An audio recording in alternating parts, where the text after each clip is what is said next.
So can we enhance an enabling framework? You asked many questions, Suresh, for which answers have to be given, and sort of we'll try to open it up. And the one thing that I agree entirely is end users can be powerful change agents. The consumers of these products that are made, not necessarily only when it comes to water and sustainability, for any issue, if you need even quality, the fact that an end user is prepared to pay a little more for the right quality and demands that quality would make a huge impact on manufacturers who cannot then get away. For a simple example is this movement towards not using child labor for firecrackers from Sivakasi. The children just went from school to school saying this, and there was almost no child labor now, because they're very clear that they would not use. So this is something that one needs to look at. So let me open up a few questions. We'll start with you, Nicholas. Well, you spoke about learning from others and cooperation amongst countries. We have issues even here, whether it's the Indus Basin or the Ganga, Brahmaputra, Meghna Basin in the east. There is a certain amount of animosity and a lot of riparian politics, which is quite visible. Do you think India is at a risk, and what is it that we could do to ensure that in the next decade we learn from what you guys have done in the EU and say, okay, let's leapfrog this and let's learn from the mistakes and let's see what we can do about this so that we have peaceful borders on either side as far as water goes? Okay, well, I'll pick up a couple of things there. You've talked about the international dimension. Many people who I talk to around the world say that water will be the cause of the next wars, and indeed there are parts of the world where water stress and conflict is already present. I was earlier this year in Israel looking at the Jordan River, and those who've heard the song about the River Jordan being deep and wide, I have to tell you, it's not. It's a sewer. It's very thin, and most of the water is being tracked off for agriculture, for industry and human consumption by Syria, Jordan and Israel. And one of the other things that the Palestinian territory doesn't get is clean water. So this is one little cameo problem. I think cooperation within a country the size of India between your individual states is critical. If you look at the River Basin Management Plan and you audit each of those rivers and think about what the different pressures and needs are, and think about the issue about how you share water. It's not easy. It's taken us 15 years to make some progress in Europe, and many of our member states still haven't got there. For all the same reasons you've talked about here, the number of different public and private actors who are part of the picture, and how do you get them round the table, and who has the authority to bang some heads together and get them to cooperate. Not easy. Not easy across borders between EU member states, even more difficult where the EU has its boundaries with third countries. Trying to talk with Russia about management jointly of a river which goes through Russia, Belarus and Lithuania. These kinds of issues are real and difficult. The UN Convention on Transboundary Rivers was finally ratified by enough countries to come into force last year, but is still only ratified for the most part by downstream countries who have the problems of the water and not the upstream countries who control it. It's not easy. There are strong different interests at stake. I think when it comes to what you can learn from us, we will be honest with you and tell you the difficulties we've had, and we will share the positive examples as well. I've mentioned the Rhine. I could mention Danube as well, which is going through many of our new countries in Eastern Europe. Good progress being made there. Still an awful lot to do. Let's not have any illusions. It has taken 30 to 40 years to achieve a lot of what we've achieved in Europe, and billions, I say billions of euros of investment. A lot of money is needed. I listened to what was said by my co-panelist from the brewing industry. Quite clearly, even if industry gets its act together, it's only one part, but it has to show a good example. Agriculture in Europe is difficult as well. Many of our member states use far too much of their water supply for irrigation. don't charge for water at all or charge very little, and do not encourage farmers to be responsible in their use of water. I think there are lots of lessons and difficulties to learn, but we're looking at a world which is going to have 2 billion more people. Climate change is going to add stress of water in many parts of the world. One of my other hats is EU head of delegation to the Desertification Convention, and in a few weeks' time in Ankara we'll be looking at how we meet the other one of the important challenges in the SDGs, which is about land degradation neutrality. I picked up as well something which was said about how do we encourage consumers to be more responsible. The issue of child labour. In Europe we've had big issues recently in the clothing industry where there was some major disasters, I think, in a neighbouring country of yours. We certainly have consumers who are highly sensitive to environment conditions. A few years back, WWF ran a campaign in the EU about how green is your front door, about illegal timber.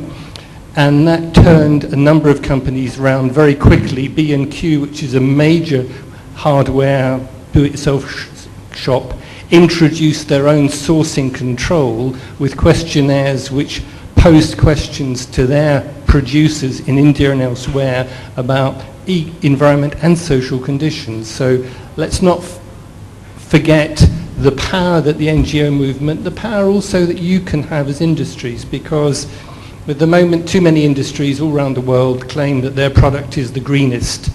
And some of these claims are genuine and some of them are greenwash. And increasingly NGOs and other people are looking at these claims and scratching the surface and trying to see is there any substance behind them.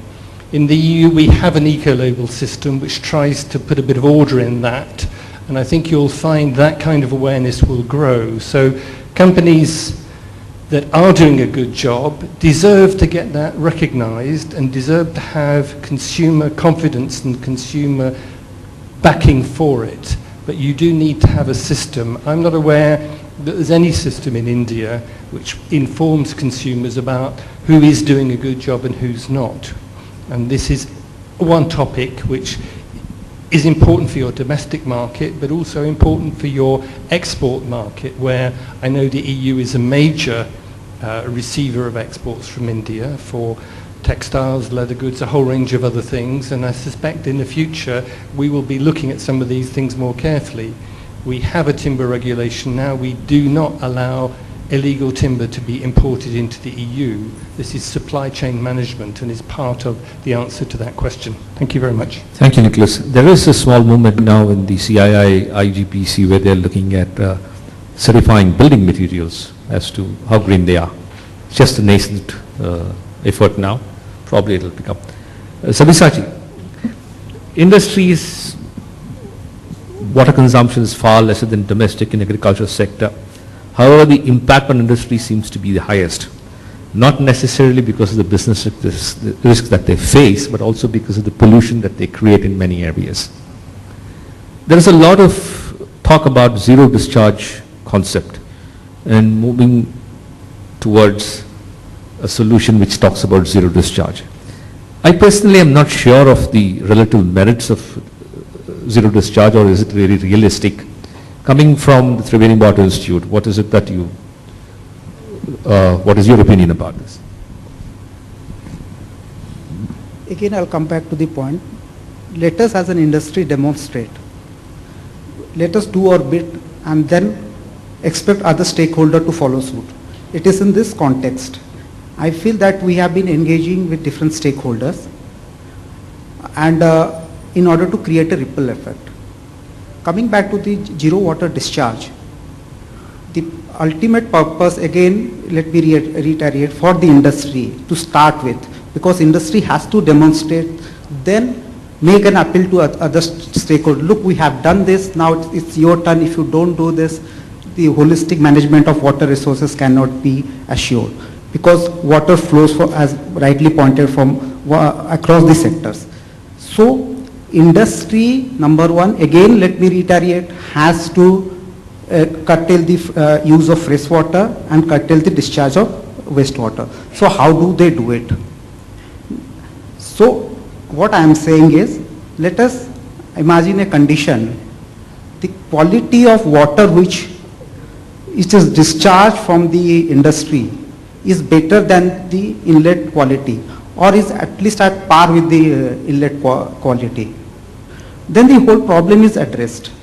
Either you recycle it, either you go for zero water discharge, either you go under, either you name it, anything under the sun. So the ultimate purpose should be to put the wastewater into beneficial use. If this happens, then industry will be more sustainable from a business perspective and also from the environmental perspective.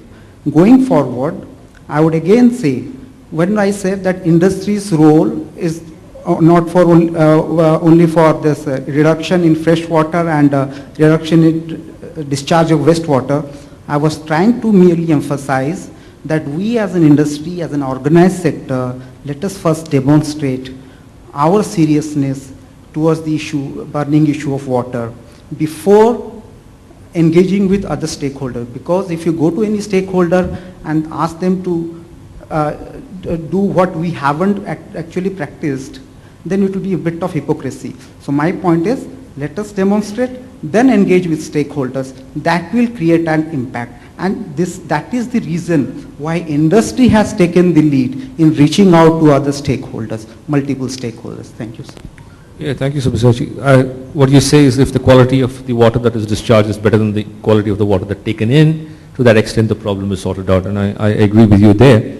But there's also another issue there that in terms of organized industry, the large ones are already, there's a business case for them to recycle. There's a whole lot of small and medium industries who can't afford to do this. And there's somewhere there we need to sort of come up with a solution as to how we're going to handle this and how we're going to sensitize them. And maybe from there I can take what you said, that perhaps it's a kind of a right or the kind of responsibility of the large industry to go out into the society and see what their vendors or what their the society around, including the general public, how they can be sort of involved in this. Coming from a brewery, which means you use a lot of water, not necessarily for consumption, but also perhaps if you use bottles for even cleaning. What has SAP Miller done in terms of harvesting wastewater, and how have you recycled it? And if you have done that, how do you see this spanning in the next decade as far as SAP Miller or any brewery goes? Okay. You know, I won't go into the technicalities of it, but we do recycle the water. I'll talk specifically about wastewater. And I agree with you that wastewater is a byproduct, you know, and if you put it to a good use, why not? So in fact, SAP Miller, India is currently, we are part of a research project, you know, it's a collaborative project which one of our partners, ICRISAT, is leading, and the idea is to see how you can treat wastewater biotechnologically, and then, you know, can this be made available to the farmers for irrigation purposes. So I think whether as a brewer or as any other industry, again to go back to is to see how, look, we need water because it's a key component of our business, you know. So how do we optimize that use, and then how are we able to you know, treat it in a manner that the freshwater uptake is minimal, but we are able to use it many more times. So I think that is something which not just the brewers but any industry can take. We had an opportunity and we used it and we are doing it.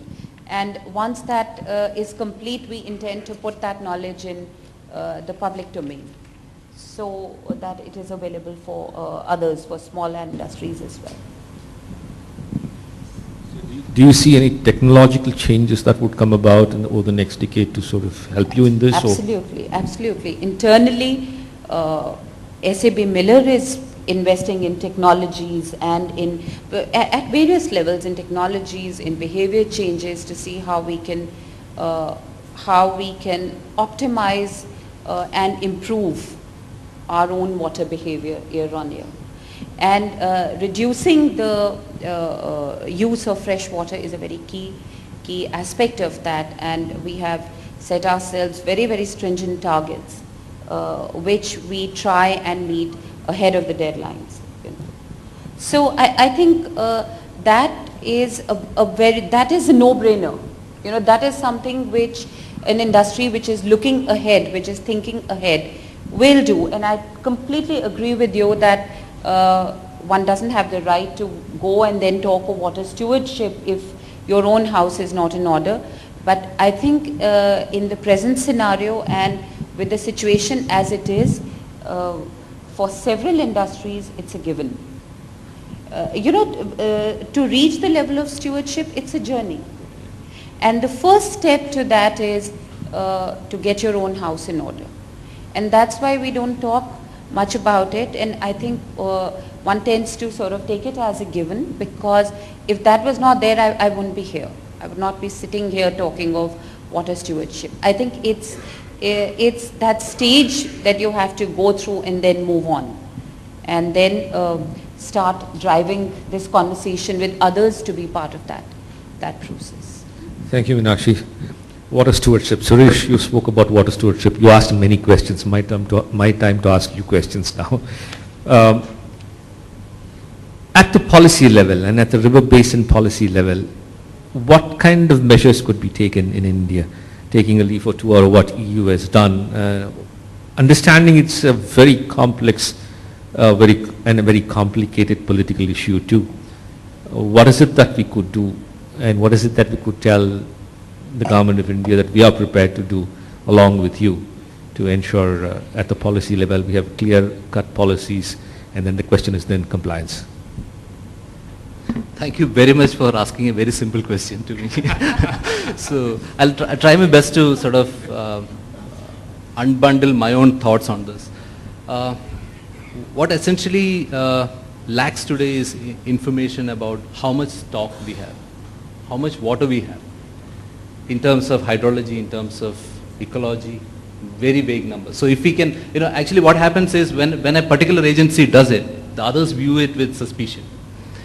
First thing, can we do water accounting, water budgeting of the basins that we are talking jointly? Second, can we map the risk to the basin? When I talk about risk, it's water use, water depletion is just one.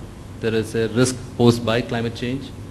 We need to look at the long-term perspective. Can we get our brains together? And I think, you guys have done wonderful job in your own fields. So if we can, work together as a team, unlock these risks, try and understand what are the emerging risks in a particular basin, which is currently there and in future. What strategies need to be put in? So then you will see that, okay, what Meenakshi said, we will set our house in order, but that in itself is not enough for us to sort of be called as secure in terms of water. Can we sit together with the riparians and chart out a course of action to look at protection, conservation, so that we own up that plan, and then there is enough money in the system, so we don't have to actually run around raising money for basin conservation. So if you look at it, different departments, I'm just looking at basins comprising of different districts. At the district level, there is enough money available for NREGA, for pollution management, for urban infrastructure, etc., etc. So all that we need to have is to have a coordinated framework. That is missing. So can we take lead to have a coordinated framework where different stakeholders, its users, competing water users, but also the decision makers can sit together and say that, okay, this is a basin plan, this is our vision for 2025, we want to invest in, and who is going to invest in that picture. So can we do these 2 or 3 things? Most importantly, the last point, and it's very simplified version of a very complicated process. Can we have a joint monitoring mechanism put in place? It's very important.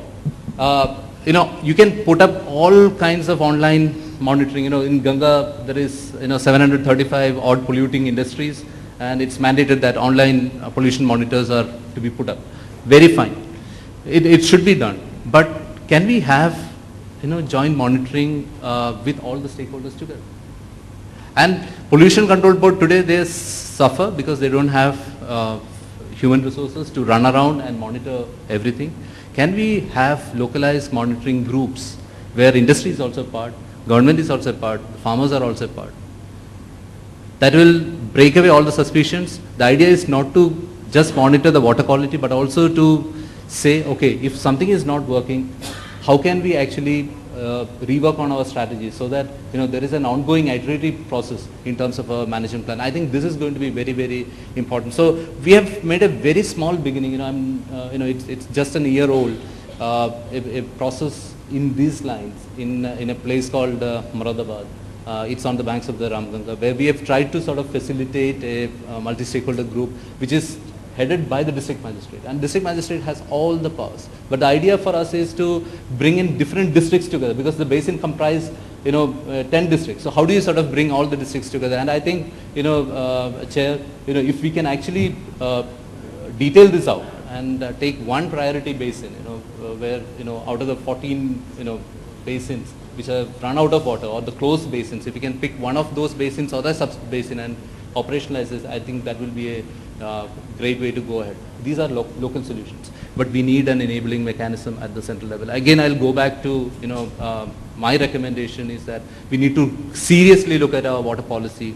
Guidelines are fine, but the National Framework Law was a good enabling mechanism. It was supposed to be a good enabling mechanism. River Basins Bill had good provisions, there were bad provisions. We need to debate that nationally. And so what I'm trying to say is it's a local issue, but we need to also look at it from a national angle so that there is a policy impetus and a support to whatever local actions that takes place. At the end of the day, all of us, including as an individual, I'm totally disconnected from my river. I get my water in my tap, I flush in comfort, I forgot about it. So how do we sort of connect people like me, the individuals? We are, at the end of the day, all of us are individuals, so we need a concerted effort, spread the word that, everyone of us can bring about a change. Because we always say, we are so many billion people, every billion people saving 1 liter of water is a huge amount of water nationally, and it makes a lot of sense for the rivers. And I believe that, it can, rivers can be rejuvenated if individual action can also start. But at the leadership level, we need the national level and the state level actions to come into play. Thank you. Yeah, thank you, Suresh. Okay, let me stick my neck out as the co-chair of the Water Committee for CII, and Sabri sitting here from Triveni Water Institute. We will try and start this thing up, and in terms of looking both at the water policy and also in terms of trying to work with coordinated framework and a joint monitoring mechanism. Let's make an earnest effort, and hopefully we should sort of get it going. I have a few more questions, but I'll open it up to the audience. Yeah, go ahead, Daman.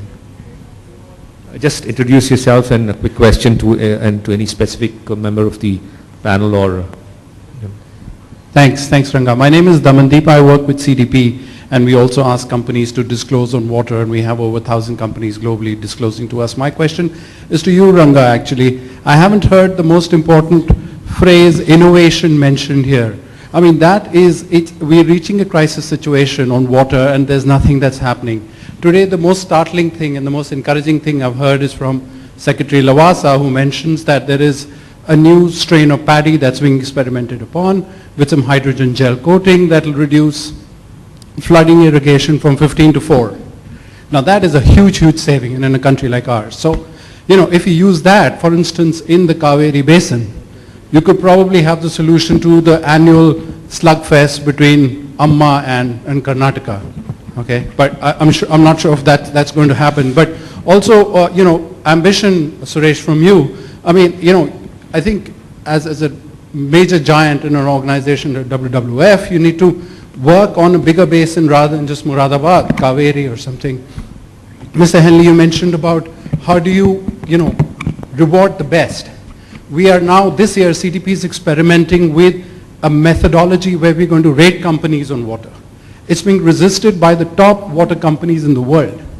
But we're still going ahead and trying to do that and see where that takes us and to innovate on that. Meenakshi has tremendous experience in innovation. And why did a company which is into making beer, started working with farmers and trying to protect the watershed. So there are huge learning operations. Triveni, you can do tremendous exercise, getting companies on board, scoring them, working with those and so on. It is actually becoming a huge, huge business continuity issue.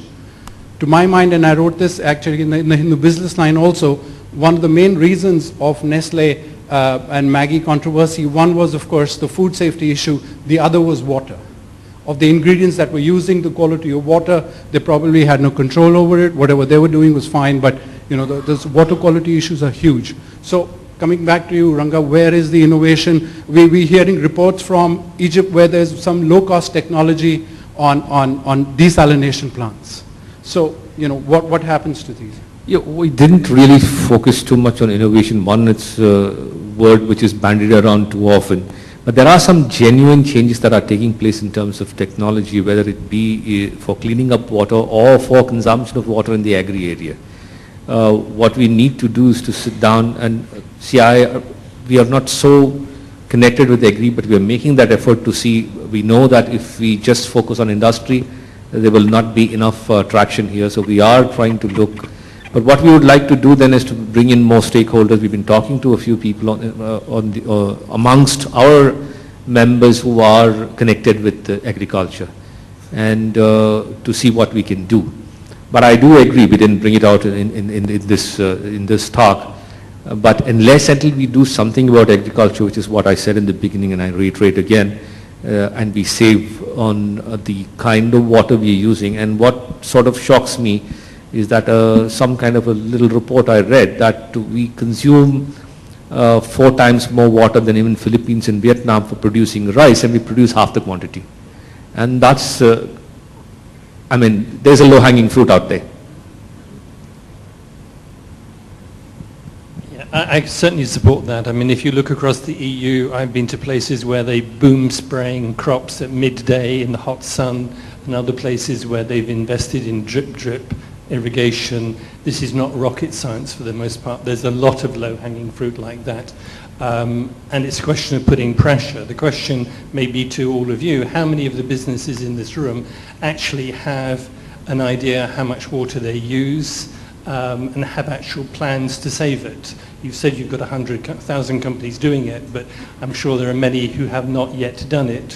One of our problems in Europe is putting a price on water which creates an incentive for people to think more carefully about how they use it. That's both us as human beings, individual suppliers. Too many of us ask the question, where does water come from? We'll answer the tap rather than thinking about the river or the aquifer where it's coming from. So these are some hard questions in all parts of the world. We certainly in Europe do have a system of awards. We have annually business awards for environment which are giving recognition to people who've done innovation. And we are also through a particular fund which 2 of the units in my directorate manage, giving innovation grants to companies who are wanting to experiment with new technologies in a pre-marketing situation. Any more questions? Daman, totally agree with the point on innovation, but just a word of caution.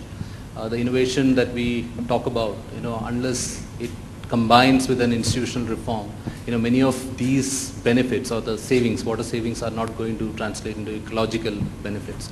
We have seen that, water saving devices, it has in certain places enhanced the area under agriculture. So just a word of caution that we need to look at innovation as a part of a holistic solution. And we, just to respond to the question on Ramganga, WWF works in the Ganga basin and the Brahmaputra. And somewhere you have to start small. And Ramganga is an important sub-basin of the Ganga. So I just want to, I'll share the details with you later on. I will be permitted to ask the question sitting because I have undergone a knee surgery. This is to the distinguished panel and to hear very valuable and good summing up of what is smart city as well as later on. We represent a NGO which is focused on three things: Ganga, one, forest, environment is basically solid waste recycling and plastic waste recycling, which is a huge problem in India. Now, we operate from Haridwar and Rishikesh. My question is that Ganga does not require any cleaning. Ganga only requires that you don't pollute it with the industries which are located nearby and the pollution which is thrown through the sewage. And there is no zero discharge in sewage, but sewage is thrown right into the Ganga. That's one of the reasons that Ganga is polluted today. The same is the story with Yamuna. We don't require any cleaning. We only need prevention of that sewage should not be discharged in Ganga. Second point related to solid waste. We realize that Haridwar and Rishikesh attract a huge population which is visiting the towns, and they do and contribute to a lot of pollution through plastic and use which is there. This solid waste also goes in Ganga. Surprisingly, we were listening to public-private partnership projects for solid waste management in Haridwar and Rishikesh, which have been declared as heritage cities, important cities of India. The solid waste management was given through a public-private partnership to a company which went through a public bid, and they said, we will give money to the government to clean the waste. I fail to understand that without any collection, how can you give money to the government and process the waste? And this whole waste was dumped in two valleys in Haridwar. Not only Ganga got polluted, the groundwater in Haridwar also got polluted. So I would like to understand how to address these issues.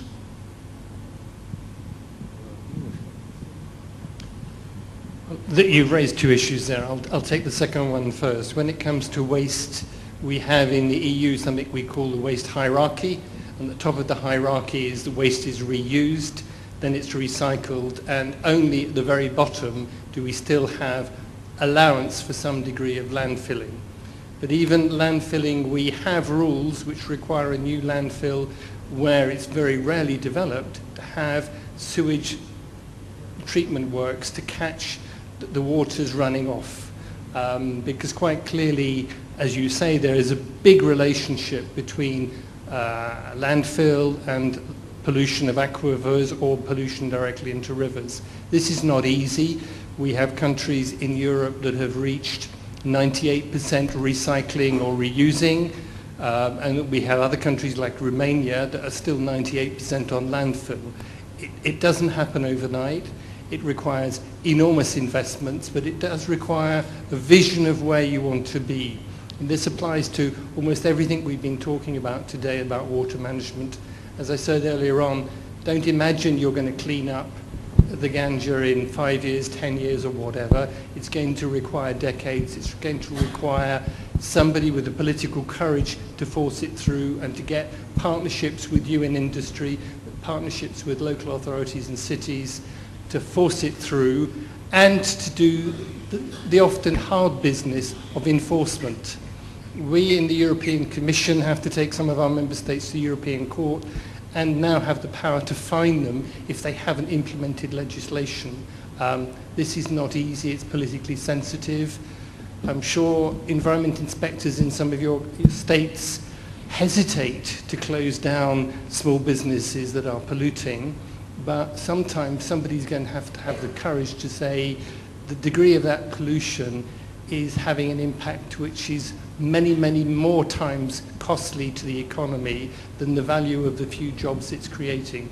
So how do you help that person? How do you put in some aids to put in the technology they need? That's part of the picture.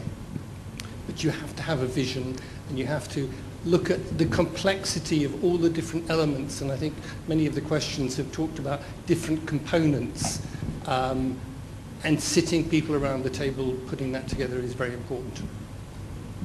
Thank you. There's time for probably one more question before we... Okay, go ahead.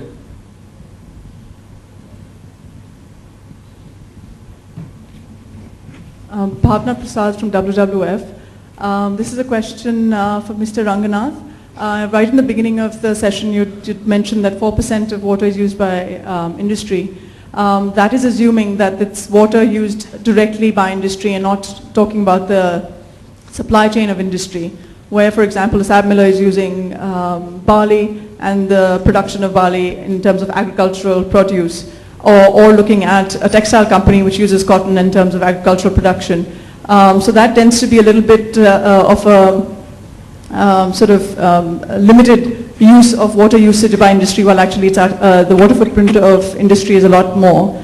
Now the question is specifically also for Mr. Henley about how European Union has been able to influence businesses to be more responsive and understand their supply chain compared to Indian companies where they don't even understand what is water footprint of their businesses. Yeah, I did not speak about the water footprint at all. I agree with what you're saying, but that comes in the agricultural part of it, because where they grow crops, and that's where we need to be a little more efficient. This consumption is just purely in industry as such, and like I said, you could make it 50% more efficient, and yet the impact would not be high until you actually look at a water footprint right down the supply chain and say, where is this that is getting affected badly, and what can we do about that? So there's no disagreement with what you say. You had a question for him?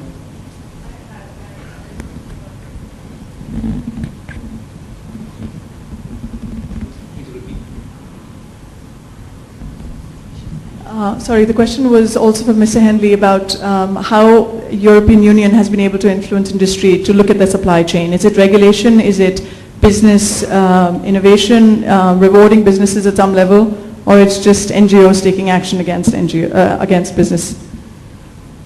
It's a variety of those things. For example, if we look at timber, we now have a timber regulation in the EU which requires, if you're producing goods with timber, you to be able to certify that that timber has come from a legal source, whether it's EU sourced or whether it's an imported source. So now, if you're importing timber into the EU, you have the responsibility to check with your supplier that that timber was legally sourced in Indonesia or Malaysia or wherever it came from. So that's one of the tools. We have similar things in relation to fisheries with problems of illegal captures of fisheries. Our fisheries departments can control that as well. So in some cases there are, as I say, legal frameworks which permit this.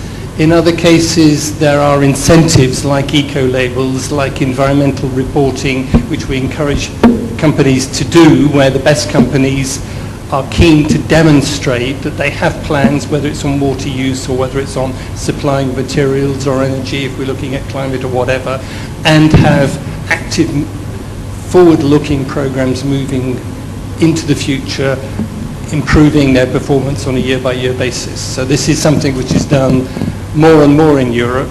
Many companies now produce a sustainability report alongside their annual accounting report.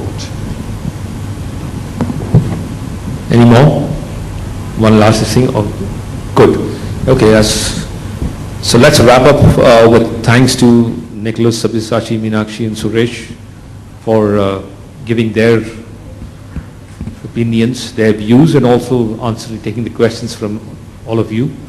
I know that this water is a subject that we can speak forever, and perhaps we'll never find the right solution forever. But the idea is to be on the path. It's a journey, and we need to be on it constantly to ensure, and also we should be agile enough to make the changes on the fly, because we don't know what the effects of climate change are going to be. That could be quite catastrophic in some areas.